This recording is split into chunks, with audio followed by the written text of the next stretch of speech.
It was a bustling evening at Donovan's upscale restaurant in San Diego, and the ambience was stunning.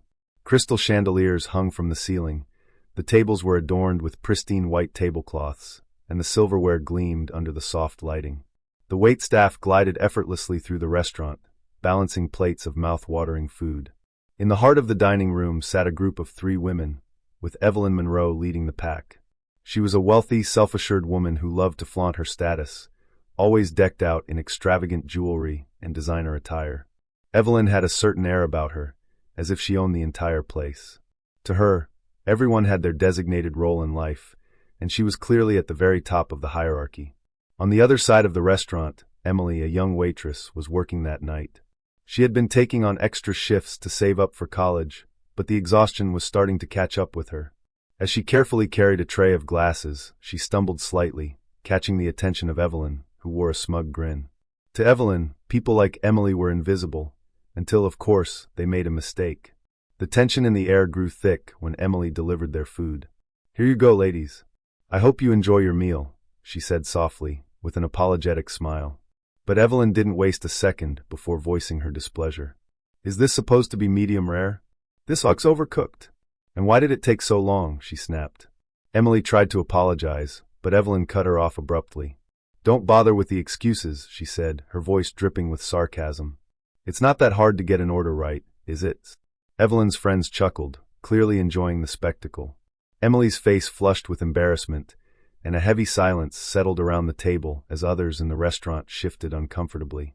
Meanwhile, in a quiet corner of the room, a man in a simple gray suit observed the scene. His expression was unreadable, but his gaze never wavered.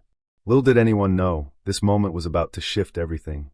As Emily nervously collected Evelyn's plate to correct the mistake, Evelyn wasn't finished. "They'll hire anyone these days," she remarked loudly. "How hard is it to carry a plate without almost dropping it?"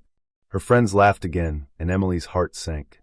She blinked back tears as she made her way to the kitchen.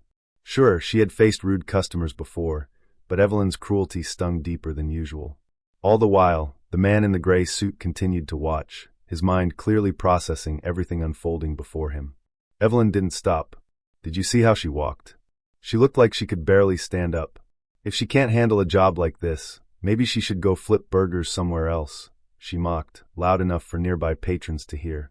A few diners exchanged uncomfortable glances, but Evelyn remained blissfully unaware. When Emily returned with a fresh plate of food, she spoke in her usual polite tone. "Here you go, ma'am.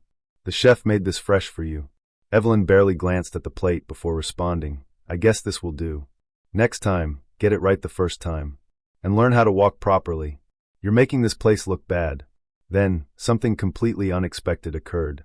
The man in the gray suit stood up and approached the manager, speaking to him in hushed tones. The manager's expression shifted to one of surprise, but he nodded, heading in the direction of Evelyn's table.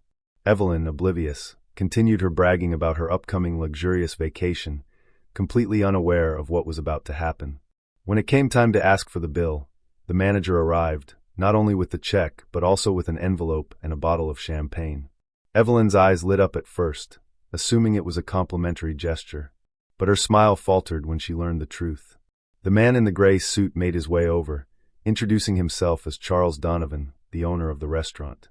Evelyn's face drained of color. Charles then calmly revealed that Emily was his niece, and in a calm yet firm voice, he addressed the room. "Respect and kindness are not for sale," he said. "Money may allow you to buy luxury, but it doesn't give you the right to treat people poorly."